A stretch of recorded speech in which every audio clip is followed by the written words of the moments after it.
Hey, welcome back to the number one podcast in the sport, where just when you think you've seen it all and heard it all, some crazy stuff comes up and you're like, well, nothing surprises me. But more importantly, it's odd that like stuff I talk about in the Q&A then becomes a live story afterwards, right? So every Wednesday I do a Q&A on Instagram. If you don't ask me questions, then what are you really doing with your life is more the question. But I was talking about where Eddie goes when Joshua retires, because someone asked me that question. I was grateful for it. It's a really good question. And I talked about the problems that Hearn has at the moment, right? And what I basically said in summary, Eddie Hearn wanted Matchroom to be this content and events juggernaut, right? And marketing as well. Don't forget that. And a marketing juggernaut. That hasn't worked. And we know it hasn't worked because Matchroom haven't created any more stars. Right? They've got Joshua, they've got Connor Ben, and that's pretty much it. They're trying with everyone else, but it's not working. They're not connecting. And you can blame the inputs, you can blame the process, but we know what the output is. It's not what Hearn would have wanted. So Matchroom, if we just look at Matchroom Boxing, let's park all the other stuff because I'm not an expert in darts. But Matchroom Boxing was meant to be that content, marketing, and events juggernaut. And so its pricing would have reflected that when people came to invest. And so as people started to kick the tires and ask hard questions, they were asking questions like, well, okay, so what do you own? We own the promotional rights to Anthony Joshua. We own the promotional rights to Connor Ben. We own the promotional rights to this person, that person, Sky Nicholson. And most right-minded people say, but what does that actually mean? What's the value of those promotional rights? And the answer is, it depends on who they're fighting. Do you control who they fight like the UFC do? No, I don't. So you're kind of at the mercy of others. Yeah. So whatever valuation you have, you don't have to put a discount on there because there's a bit of a risk that you don't hit the valuation. So the number comes down. And so you end up essentially with a view of Matchroom that says Matchroom is just an events management company now. They put on some events, and they'll probably put on Joshua versus Dubois because I think they're better at these things. They will manage the fight week logistics in collaboration with Turkey. He'll have his own vision, but they'll make it happen. They do all that kind of back office liaison stuff, making sure licenses are good, making sure the right officials have been selected, referees and that, hotel bookings, media accreditation. There's a lot of valuable stuff they do, but it's not revenue generating. It's a service business.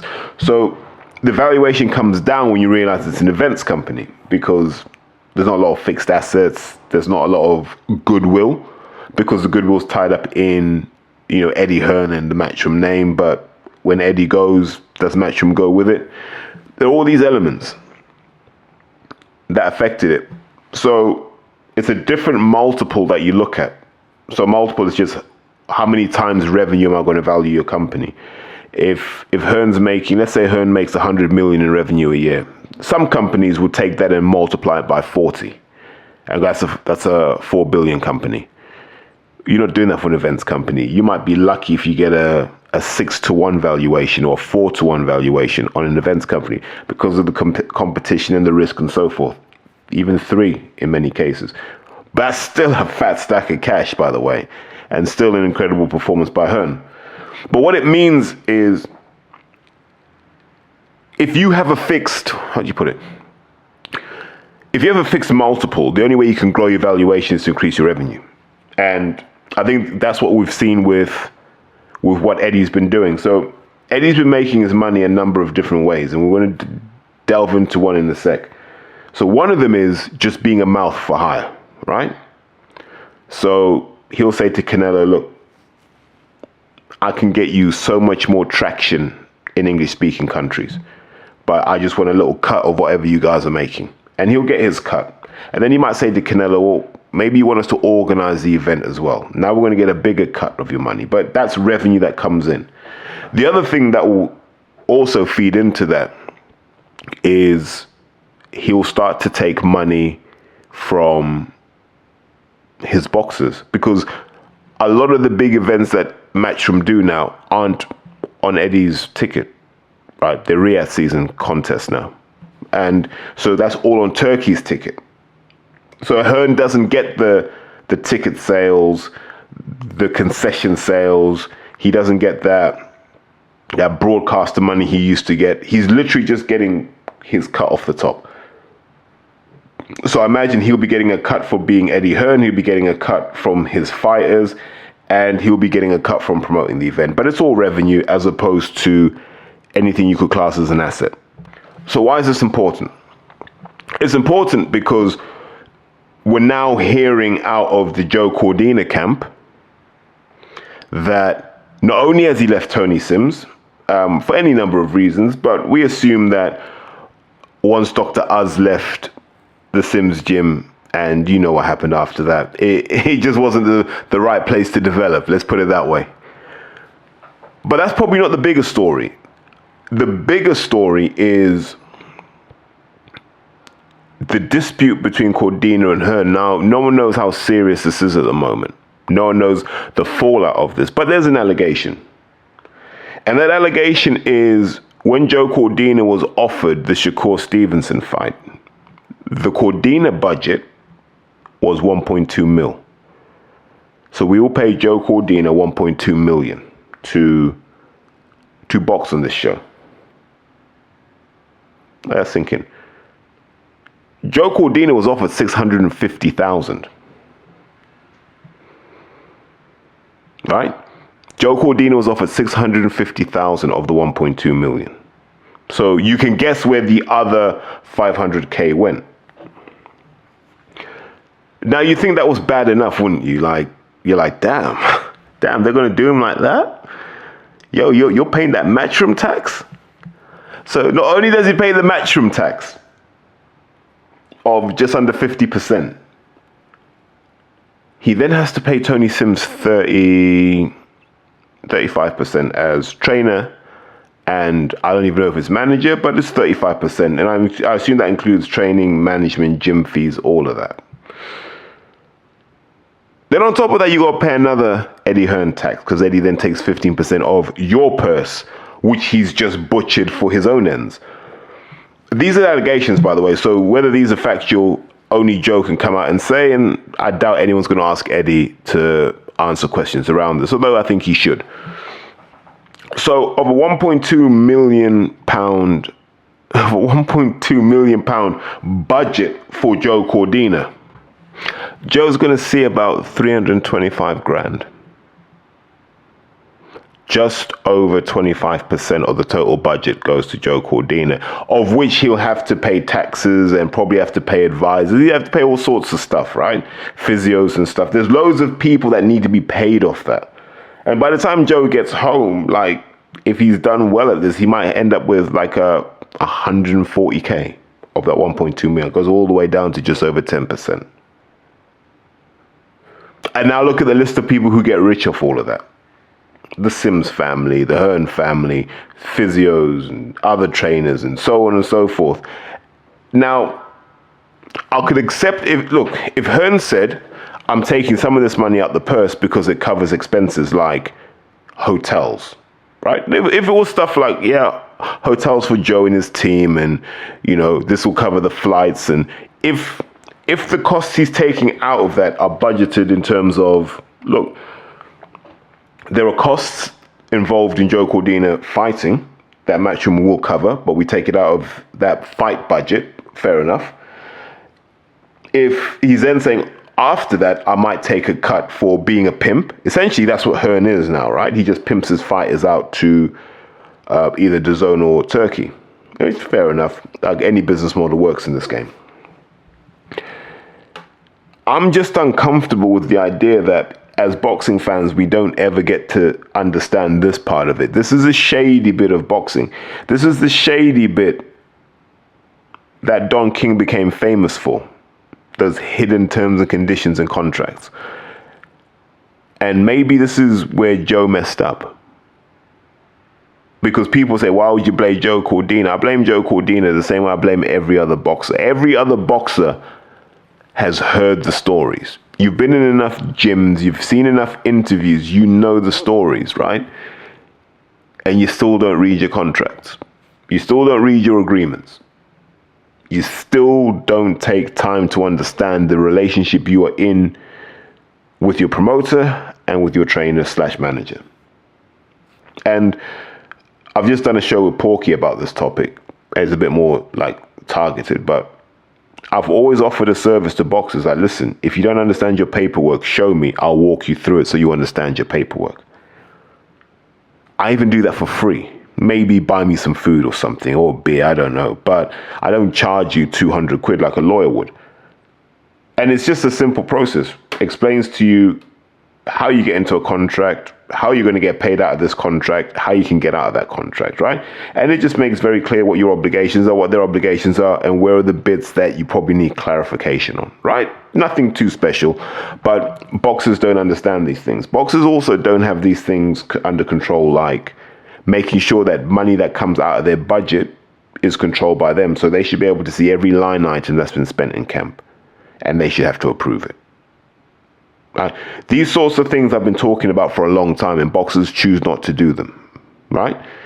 So I can't feel sorry for boxers when the paperwork catches up to them. I refuse to feel sorry for them. They're not victims. And Joe Cordina is not a victim because there's no other walk of life in which someone would offer him 650 grand. There isn't one. And the worst thing is, if Cordina says no, they'll find someone else to do it. They'll dig up Anto Kakache. They'll dig up somebody. They'll bring Reece Bellotti up if they have to. And Joe should also understand from his side, he's in that because they can't afford Tank, they can't afford Loma, but they can afford Joe Cordina. That's why he's in that position. And if he hadn't taken that, they might have called Zalfa Barrett, and Zalfa will take that for 650K. This is why boxing needs a union. This is exactly why. Think about this. Joe Cordina could say, look, I'm not doing this fight because I'm not doing it for 650K when there's 1.2 on the table. And Hearn will just go, right, phone down, and they'll ring William Cepeda, right? Mate, do you fancy doing this? They might even call up Pitbull. Yo, Pitbull, can you make 135? See, man, I can make some Simone say, I make 135 easy, vato. Or you find Oscar Valdez. Yeah, I'm making no problem, ese. Miguel Burchell. There are all these guys that will do it for 650K. Like, then they'll be happy to be rolled over. And it's that insecurity and it's that ability to replace opponents easily that makes Joe Cordina's position a tough one.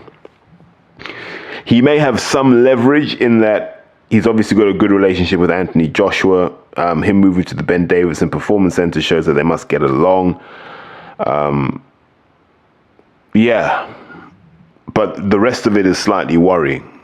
But boxing fans will get to see it. So I don't know if this is ever going to if this will ever play out, or guys like Coogan will just keep this under the blankets and pretend that there's no problems at all. But there are problems in boxing, and one of them is there's no transparency.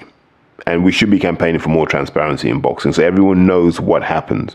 And then this will be a good education for young boxers who really need to start reading their paperwork. I see guys signing all the time and they just sign paperwork and they don't understand it. And so when I talk to the young fighters, I ask them that question, do you understand everything you've signed? No, I let my team take care of that. If someone says that to me, I'll slap them. You need to know everything. So in your head, you know your relationship. You're like, right, I owe my promoter this, I owe my manager that, I owe my trainer this, financial and non-financial. That's where we're trying to get to with boxing, so people know. You know, it should be like football. A good example, like Raheem Sterling is a great example of this, because Raheem Sterling, from what I'm hearing, was like, I don't want to be sold. And he said, I have a contract here. I'm more than happy to see out this contract. It's a lucrative contract and it's a great club. So I think this is the perfect marriage. If you want me to go, that's okay. But because I've got this contract, it kind of happens on my terms. And that was really interesting because the team have gambled that Maresca's not going to make it past this season. So they're like, well, come back next year and finish what we started. And if he does stick around, if I do well at Arsenal, I'll just go over to them, do another loan. And that's the level of maturity we need to get in boxing, where people are very clear about what happens. Because as much as boxing fans will be annoyed that Hearn's making this much money, a lot of it's just an anti-Hearn sentiment. Eddie's got to make money somewhere when fighters he's built up and made a loss on, and he's made a loss on Joe Cordina, he should be able to make that money back when Cordina's finally hot, when he's finally lucrative. Eddie should be like, well, let me claw back some of that money I put into you. And Joe should say, yeah, you took a loss on me for all of these fights. Now that I'm up, cool, you get a bit of your money back. And I'm getting to eat as well. Thank God for that. Because I'm sure there were fights where Sims didn't take money, Hearn didn't take money in the beginning. They're like, nah, Joe, you need your money to live. You know, we'll talk later. And this is one of the things people should understand when they talk in terms of boxing. What happens when a boxer's successful masks a lot of what happens when they weren't successful, when they were on the way up. The number of times managers didn't take money out of sympathy. The number of times promoters didn't take money out of sympathy. The number of times they were given a grand or two here and there to help them with training expenses. All of these things happen, by the way. And then when they get famous and successful, they're like, well, why do I have to pay that? It's like, well, you know, we're part of the reason you're here now. So I understand why promoters would do this. So you start going through the Riyadh season cards and you've got all of these guys that Hearn's putting on these shows. Now the strategy is very clear. Hearn's putting guys on where he can make enough on the delta between what the fight's costing and what he's paying the fighters. That's why you're going to see guys like Johnny Fisher. That's why you're going to see some of these guys who really need the gig, like Jairo Pataya. These guys aren't really going to complain if Hearn's taking 50% of their money because they had no other option. And maybe that's why we're going to see this a lot more. Maybe this is why we're not seeing your fighters like Ebony Bridges, etc. fighting, because Hearn can't take enough off the top of that to make it worth his while. Now, speculating at the moment, but it would be good to go through all of those Riyadh season cards, start looking at who's on them, and then going, okay, where's all the money going on this? When Ben Whittaker fights Liam Cameron, where's all the money going? Is Ben going to be looking at that going, well, what's the total budget for the fight and what am I getting? Or is he just going to be happy with the money he's getting? And there's some uncomfortable questions for promoters, and I don't think there's any shame in that. But it also makes a mockery of these declared purses we always used to read about when the Americans would do it, because now we realize that they're not the same. And I always go back to, was it Cal Yafai that fought in America and he made 40 grand? And Eddie had flown from Japan, I think. Had he flown from Japan to LA to go and see Cal Yafai fight? And I was like, who's paying for that? There's a pod where I asked that question, who's paying for Eddie Hearn to fly first class from Japan to America to watch Cal Yafai? The answer is probably Cal Yafai. Now we understand how this game works. All the stuff that happens, we thought, well, it's a matchroom cost, they'll take it on the chin. Nope, fighters are taking it on the chin. Now, whatever you feel about that as a boxing fan is up to you. I understand a large chunk of it. I just don't like the lack of transparency. And I don't like this idea that Hearn's all about his fighters. I put my fighters before anything else. He doesn't. He puts his business before everything else. That's what he's shown. When it's all said and done, he puts Matchroom before everything else. And read into that what you will, but he puts Matchroom beyond everything else. And I don't know, does that make me respect him more or less? I don't think it changes anything. I think Hearn's a desperate man at the moment. His empire is so closely tied to Anthony Joshua, and there's nothing else after that, really. So when he calls himself the greatest promoter in the world, it's not based on anything anymore, because he hasn't built any stars. He can't build stars. That Matchroom machine doesn't work anymore. The Matchroom machine hasn't worked since Sky pulled away. Yeah? We all agree on that. The Matchroom machine hasn't worked since Sky pulled away. And now we're realizing that having a staff of 40 isn't enough if you're trying to cut through in the public. It's just not enough. But in summary, I just hope Cordina can swallow his pride and him and Hearn can come to a deal where they still fight, because I don't think Joe makes that kind of money anywhere else. And it's probably the last time he's going to make that money, to be honest with you. So I'd like Joe to do the right thing and take the fight. I imagine Sims will be there saying, you better give me my cut if you know what's good for you. But if I'm Tony, I already have money. Just let Joe have his money. And I hope Eddie says, I'm going to waive that 15%. I already took money off the top anyway. And let Joe have some money, because that guy needs to buy a house and he needs to make sure that he's set for when this boxing career ends. And he's not far from the exit door. And he's in a weight class where, it's not as lucrative as it could be. But I just throw that in there. Thought it was mildly interesting. You might not find it interesting, but no, I did. I like it when I talk about something one evening and then the day after, story starts blowing up. So, as I say to anyone, if you like the content, share it. Make sure people get the message, get the story. And outside of that, what's the best thing to say? As always, take care.